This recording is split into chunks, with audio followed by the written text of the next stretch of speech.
Welcome to Tony at 12. I'm Tony LeBlanc, and today I'm in conversation with Rachel Merrien, a playing member of the Alderney Rugby Club Ladies Team. Rachel, good to see you. Thank you very much for sparing some time. Thanks for having me. Well, that's a pleasure. And of course, last Saturday, Alderney versus Guernsey, the first international. How did it go? It was an amazing experience, and because I'm from Guernsey, so I know all the players. I've trained with them. I've grown up with them. One of the players actually got me into playing, so it was so lovely to have sort of my rugby family with my new rugby family, and I've been made to feel so welcome here. And the girls did so well. As a coach and as a player, to see everybody developing and learning from each other. And by the end of the match, it was amazing to be on the pitch, seeing what was going on, everyone developed and enjoyed it. Everyone had smiles after the game. And the feedback I've had from both sets of players is that they can't wait for the next one. Right, well, that's good. What was the final score? It was 40-20 to Lineouts. So we had two teams. One was Lineouts and one was Baru, because obviously Alderney, we haven't got enough players yet. So obviously we are building our player base right now, and we're getting there, but we're not there quite yet. So the idea is that we mix in together and created two teams, one from each island. And fortunately, Lineouts got the cup that this time. But we have got a return fixture, hopefully in the new year. So hopefully Baru can get it back. Good. That sounds good to me. And as far as the Guernsey Raiders are concerned, they've been around for a while, have they? Yeah. So I know it's a centenary year, and I think it's 2015, 2016, something like that. Right, so okay. That's, they've been around for a while. And in 2019, it was actually meant to be the centenary of the Siam Cup as well. So they've been around ages, and I've been very fortunate enough to be involved in the club from when I started playing rugby. I've gone off and come back, carried on playing, been involved in the academy with the coaching, with the committee. Then they're going from strength to strength. I'm looking at what they're doing at the moment in National 2, like the men's team. Yeah. And they are, they've only had one loss this season. They're currently sitting second. And that's phenomenal for an island team. I understand that they bring in players and everything like that, but that's phenomenal from such a small island that we're challenging at the moment, the top level. And our ladies team, our first team ladies, they're doing so well because we've got an abundance of new players, and because we've had some veterans retire from the game full on. And obviously we saw a lot of them on Saturday, and you can see why they are as good as what they are, and we are missing them in the first team. But actually it's a changing of the guard, and the guard is changing and learning. And it showed the other week when they actually managed to score and get on the scoreboard, and the positive things have come from that is that they're learning so much, the same as what our team is here. That's jolly good. Now, the Raiders, you just said that they've been established a long time. How long has the ladies team been going down there?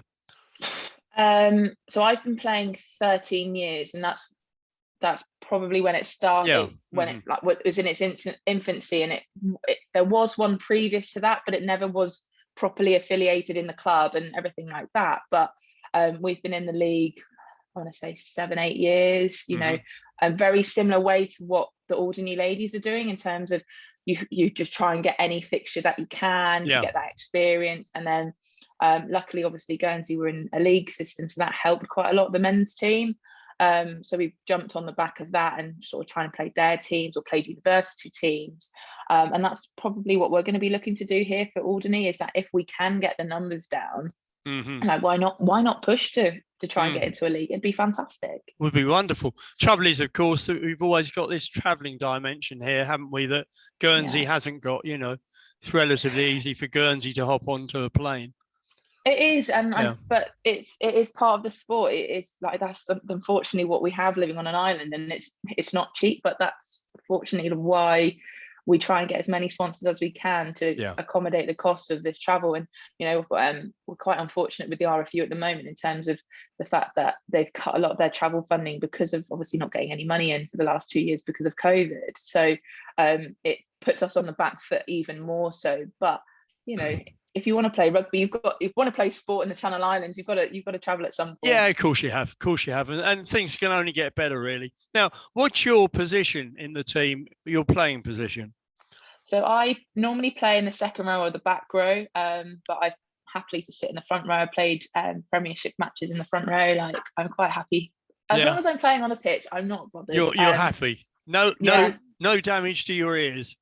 No, exactly. Nothing so far. I'm quite lucky in that respect. Yeah.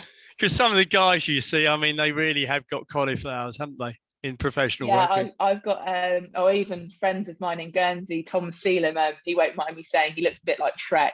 His cauliflower ears are out here, and he just looks a bit rough and rugged from all the tackles and all the scrums that he makes. But that's a traditional front row. Well, that's right, and I mean, it proves work rate, presumably, doesn't it? Yeah, he's probably one of the, he's a workhorse. You look at him in the photos that have come up recently and the video footage that I'm seeing of the team, and he's just wrapped up in tape and everything's going on, but he's going to give 110% and put his body on the line, and that's all you can ask of other player, really.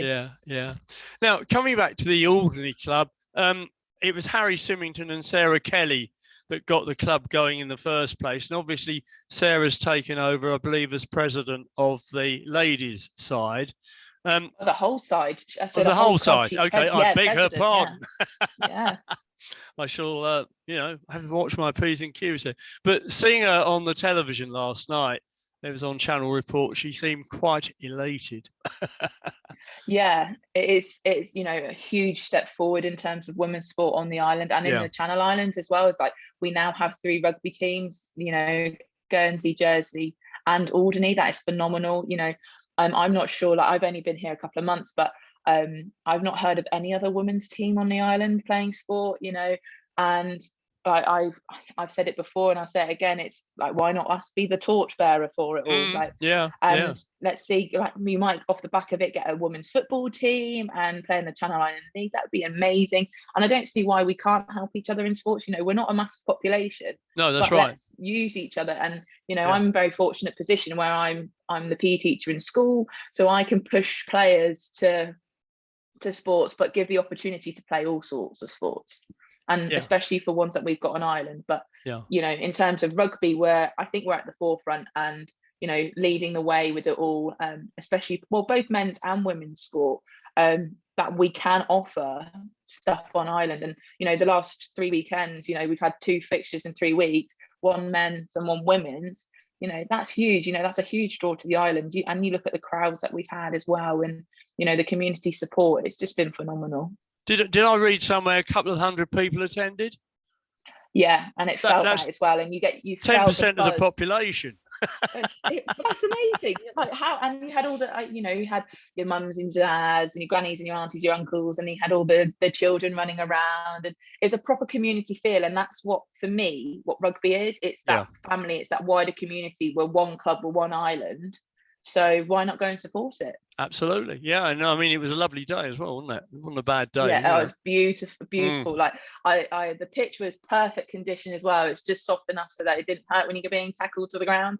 But it was quite warm, and in the Alderney shirts, it was black and heavy, and I was like, oh, it's too hot for this. I'm happy. I'd rather go down the beach today. But great rugby for weather. Well, I mean, you've got to lead the side from that point of view, haven't you? Now, you're very lucky that the school allow you to play on their field, and presumably they've agreed to that over a long-term basis. Yeah, that's the fingers crossed. Obviously we've not got a lot of open spaces here that is suitable for playing sport. You have got the football club and things like that, but they've got their training sessions, they've got their their young players and things as well. It's where do we fit? And actually, in terms of our playing numbers at the moment, it's perfect because we can play 12 aside, we can play 10 aside, and make an interesting game. I think going forward, if we grow in numbers, then obviously we're going to have to find somewhere else. But going from what we're doing at the moment, it's perfect. And are you able to use the changing facilities at the swimming pool? What's the score there? Yeah, so we use the changing rooms, and we sort of lock up and tidy up when we're done, and keep them nice and clean, and that's where we change. But a lot of the girls, and the boys, when we've had games, we've just got actually the away teams. You can use the facilities, and we'll go home and shower, and we'll meet down for the after match festivities. Okay. Now, obviously, team welfare is very important these days, and things like concussion have suddenly had a new meaning, haven't they, in terms of looking after the team? How do you deal with that if somebody is concussed? Do you just whip them down the hospital or what? Yeah, so basically, if anyone suspects a concussion nowadays, you're not allowed to carry on playing. You get whipped off. You are not allowed to return unless you are in the Premiership or the Championship and have doctors on the side of the pitch. You are not allowed to return, and that's for every single club. And then you have to follow. So you go to the doctor, get it checked through, because obviously we don't have any pitch side doctors here with us or physios. So everyone will get whipped down to A&E, get checked out, and then they have to follow the RFU return to play protocol. So they have to be a certain amount of days without any symptoms. And then they have to follow a 7-day program where they have to do different intensities of exercise, and then basically make sure that they've had no symptoms. And if they have symptoms, they've got to go back again, and they stay on that stage until they return. Because presumably, in the same way that they're saying footballers dementia because of heading the ball, there must be quite a few rugby players in the past that have suffered, and it's never really come to light. Yeah, I think there probably is, and I think it's like any sport, though, isn't it? Because technology is coming so far that an understanding of what is going on within the human brain, that it makes a huge impact to the rules and what is going on within the sport. You're looking at law changes in terms of tackle height being reduced. So rather from round the shoulder, the armpits, it'll be reduced down again, and to stop the concussions. You're never going to stop a concussion because they happen. It happens in sport, but we want to reduce them, and it's all about teaching safe tackle technique and making sure players are safe and that they have all the correct techniques to be able to go and perform well on the pitch and hopefully not get a concussion. So where do you see the situation? Tackles below, at waist level or below? Yeah, I think they're trialing it at the moment, actually, where it is all below waist height, and seeing the impacts of that. But obviously, we're not going to see. You might immediately see that this next year that actually it's reduced concussions all the way through all age groups. But you're not going to see any impact if that has an impact on anybody's brain long term for however many years. Yeah, so decades. And I think that's going to be the thing. It's going to be an ongoing process to find what is the balance and what works and what doesn't work. Yeah. You're the head coach. Does that include the chaps as well? Yeah, so I chaps and chapesses. Chaps and chapesses, the lovely bunch that I coach, and I'm very fortunate to be able to coach them as well. It is a huge role, and big boots to fill. But I love the sport. I'm passionate about the sport. I want to move us forward. And hopefully, we can go from strength to strength in terms of playing numbers. Our committee is fabulous. Our coaching team's fabulous. Our players are fabulous. They're all training so hard at the moment. Like, when's the next game going to be? And it's like, okay, we've just had 2. Let's see what we can get next, and continue to get those players down and playing well. And training well, and then putting us on a good front foot, so that when we go to the next game, actually we can do some damage, and we can hopefully win the next game, because we've had this spark of these 2 games now, and it's like, okay, what's the next step? The next step is, right, let's train hard. We know exactly what we need to work on. We know what we can do well and what we do really well here, and then what do we need to work more on? And I've had that from I refereed the boys team in Sark when they played against Sark Shag, so I was fortunate to I knew how many penalties they had in certain areas of the game.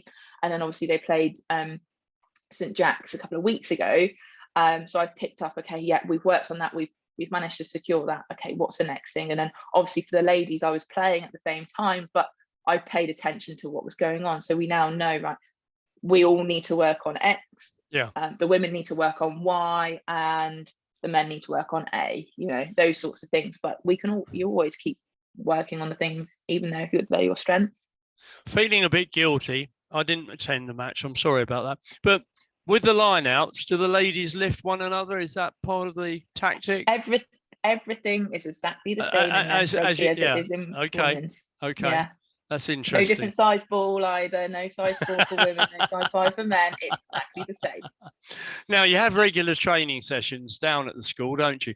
Every week, is it, or twice a week? Yeah, twice a week. So Monday nights from 6:30 to 7:30, and it's a mixed training session so that we can get like numbers together and have a bit of fun and integrate between men and women, because everyone's got lots of different experience and we all learn from each other. And then Thursday it's 6 till 7 o'clock for the women, and then the men join in about 6:30 to 7:30, so that we get half an hour crossover, so that the women can work on what they've been working on with the men and have the numbers, and the men can do the warm up and then get ready for their session in the second half. How are you doing for sponsorship? Always good to have more. I think that's always the thing, isn't it? It's we want to get the ball rolling on getting some more fixtures and things like that. And obviously, like we've mentioned, travel is a major issue here. So we're always looking for more sponsors, and both players and team sponsors and match day sponsors. So presumably this all appears on the website, does it? In terms of what people can contribute. It's all on the website. Yeah. So it was. Player sponsor, I believe, is £60. Match day is £200, and team sponsors £500. So we're always looking for player sponsors. If anybody can spare even £60 to a player, that's 2/3 of a flight paid for us to get off Ireland. It's a massive benefit to us that players aren't having to pay that all the time. Yeah, once again, coming back to what we were saying earlier about all forms of sport here, it is basically the cost of getting off the island that is the problem the whole time. Do you have a social membership? Do you have vice presidents? Is that correct? Yeah, so we've got a vice president's membership, and I believe it's £10, so quite a bargain, really. Yeah. And we've got, I believe it's 20 VPs, so that's amazing. And we've got 40 members in total, playing members, and then 20 VP, so our club is 60 members, which is fantastic for the population. So if anybody wants to be a VP, the information is on the website. Better say at this stage what the website address is. Oh, have I got you? Yeah, you've type got in the browser Alderney Rugby Club, folks. Yeah, basically that would be my best bet. I had it up before, and don't worry. And I closed it. Don't worry. No, that's okay. That's okay. So, future fixtures. You're saying that you hope to get something sorted out in the new year. Yeah, so we'll have a return fixture to Guernsey for the ladies for the second half of the Bubble Cup. Okay. We're then also looking. Guernsey run a sevens tournament, and normally around Easter time. So hope we'll take both men's and women's teams over for that and play. Like a round robin of fixtures.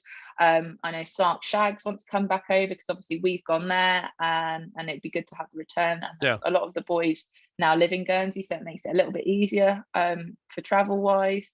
And then obviously, hopefully France with Cherbourg, because that's the boys have said to me that's one of their favourite fixtures to play. We're looking at the Isle of Man as well, potentially as a fixture, and hopefully anybody who maybe sees this podcast or wants to get in touch and seeing all the things that we're doing, we've been splashed all over the media everywhere the last couple of days, and it's been fantastic. I keep getting messages like, do you mind coming on and having a chat or speaking with us about it and promoting it, because it's so different. And the fact that we had the first women's fixture, those links that we can now create from that hopefully makes it a lot easier to get those fixtures.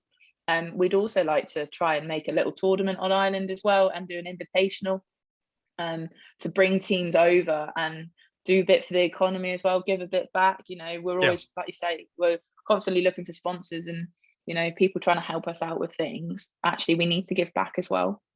And of course, always welcoming new team members. Correct. Yeah. In the last couple of days, we've had last couple of weeks, we've had loads of players come down and go, "Oh, can I just give it a go?" And it's like, Good. well, of course you can. Like that's the whole that's the whole point of it. Yeah. What's the minimum age for somebody to join? At the moment, it's 17. Yeah. Okay. Because for senior rugby, you have to be 17 to play. Yeah. We're currently working on with the RFU about how we can integrate, post 16, because they do it a little bit in Guernsey, and we're just trying to figure out how they do it to enable us to, because obviously we need to have safeguarders in place and lots of things around that to be able to set up a junior section. It is in the pipeline. It has been spoken about. Yeah. So. I mean, do you teach rugby as a PE teacher?